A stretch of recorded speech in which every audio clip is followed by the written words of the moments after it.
గొడ్డలి పార్టీ అంటే సైకోకి కోపం వచ్చింది. ఆ సైకోకి ఒకటే చెప్తున్నా, మాది గూగుల్, మీది గొడ్డలి, మాది ఫైటర్ జెట్స్, మీది ఫ్యాక్షన్, మాది కియా అవుతే మీది క్యాట్, మీది కిడ్నాప్. బాబు గారు చెప్పినట్లు both are not the same brother. బాబాయిని చంపింది గొడ్డలతోనే కదా సైకో. సొంత తల్లిని చెల్లిని మెడబట్టి బయటికి గెంటేసింది మీరు కాదా? ఇవన్నీ మర్చిపోయారు అనుకుంటున్నారా ప్రజలు? మా నాయకుల్ని మీరు ఎట్లా చంపారో మేము మర్చిపోయామా అనుకుంటున్నారా? అందుకే మీ పార్టీని గొడ్డలి పార్టీ అని ఈరోజు మేము పిలుస్తాం జరిగింది.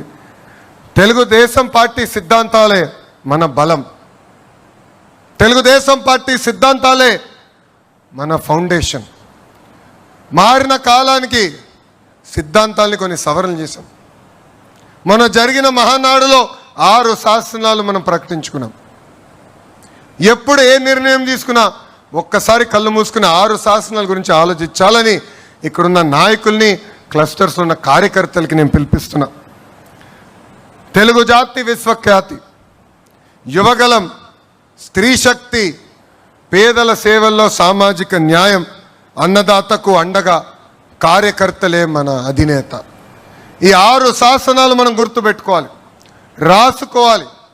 ఏ నిర్ణయం తీసుకున్నా ఈ 6 శాసనాలు ఒక్కసారి ఆలోచించి నిర్ణయం తీసుకోవాలని అందరినీ కోరుతున్నాం. నేను పార్టీలో సంస్కరణలు తీసుకొచ్చేదానికి ఆర్ఎన్ఎస్ఎల్ పోరాడా, ఇప్పుడు కూడా పోరాడుతూనే ఉంటాం. వేదిక మన పాలిట్ బ్యూరో సభ్యులందరూ తెలుసు, ఆనాడు జిల్లా పార్టీ వ్యవస్థ నుంచి పార్లమెంట్ పార్టీ వ్యవస్థ తీసుకొచ్చేదానికి సుమారుగా 2 సంవత్సరాలు నేను పోరాడా. నేను అనుకుంది సాధించలేకపోతే నేను అలిగి ఇంట్లో పడుకోలే. మళ్ళీ తిరిగి పాలిట్ బ్యూరోకి వెళ్ళా, నాయకులతో మాట్లాడా, నమ్మకుంది సాధించుకునే వరకు నేను వదలబెట్టలేదు. అంతేకాదు పాదయాత్రలు నేను నడిచినప్పుడు కార్యకర్తలు అందరూ నన్ను అడిగారు, పనిచేసిన కార్యకర్తలు మీరు గుర్తించాలని. అందుకే టెక్నాలజీతో జోడించి మై టీడీపీ యాప్ తీసుకొస్తే చాలామంది నన్ను అడిగారు, మై టీడీపీ యాప్ అవసరమా అని. కానీ ఈరోజు చూడండి, గ్రామ స్థాయిలో ఏ కార్యక్రమం జరిగినా ఎవరు పనిచేశారో ఎవరు పనిచేయలేకపోయారో పార్టీకి నేరుగా తెలుస్తుంది. ఈరోజు క్లస్టర్లో మనం మహానాడు ఏర్పాటు చేసుకుంటే దానికి ఎవరు వచ్చారు ఎవరు రాలేకపోయారు కూడా నేరుగా పార్టీకి తెలిసే పరిస్థితి.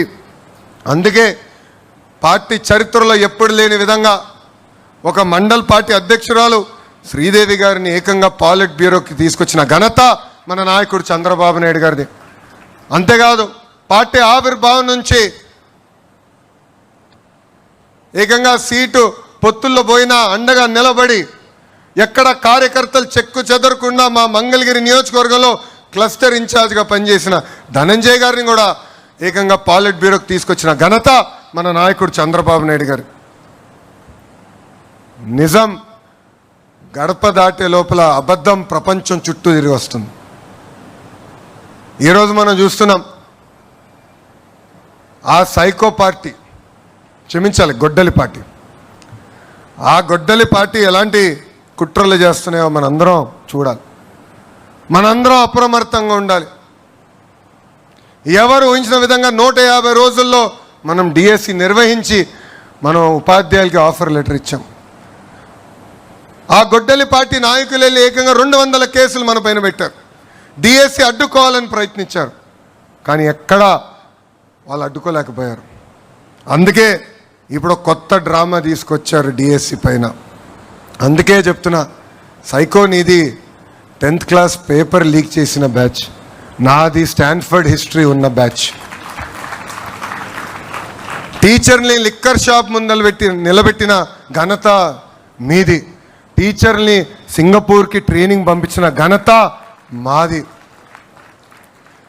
5 ఏళ్ళలో ఒక్క టీచర్ పోస్ట్ భర్తీ చేయలేని ఘనత మీదవుతే, మేము అధికారంలోకి వచ్చిన తొలి సంవత్సరంలోనే 16,000 టీచర్ పోస్టులు భర్తీ చేసిన ఘనత మాది. జాబ్ క్యాలెండర్ అని సాక్షి క్యాలెండర్ మీరిస్తే ఏకంగా సంవత్సరం పూర్తయిన తర్వాత అద్భుతంగా 10,000 ఉద్యోగాలతో జాబ్ క్యాలెండర్ కూడా విడుదల చేసిన బ్యాచ్ మాది. భూమి కంటే ఎక్కువ భారం మోసేది మహిళ.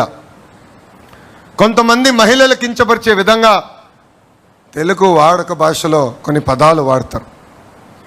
గాజులు తొడుక్కున్నావా, చీర కట్టుకున్నావా, అమ్మాయిలాగా ఏడవద్దని మాట్లాడతారు. నేను అనేక ప్లాట్ఫామ్స్లో దీని గురించి మాట్లాడా. ఈ పదాలకి ఫుల్ స్టాప్ పెట్టాల్సిన బాధ్యత ఇక్కడ ఉన్న మనందరిపైన ఉంది. మహిళల్ని గౌరవించాల్సిన బాధ్యత మనందరిపైన ఉంది. మనం చూసాం. నేను విద్యాశాఖ మార్చులు అయిన తర్వాత స్కూల్ బుక్స్లో ఇంటి పనులన్నీ ఆడవాళ్ళు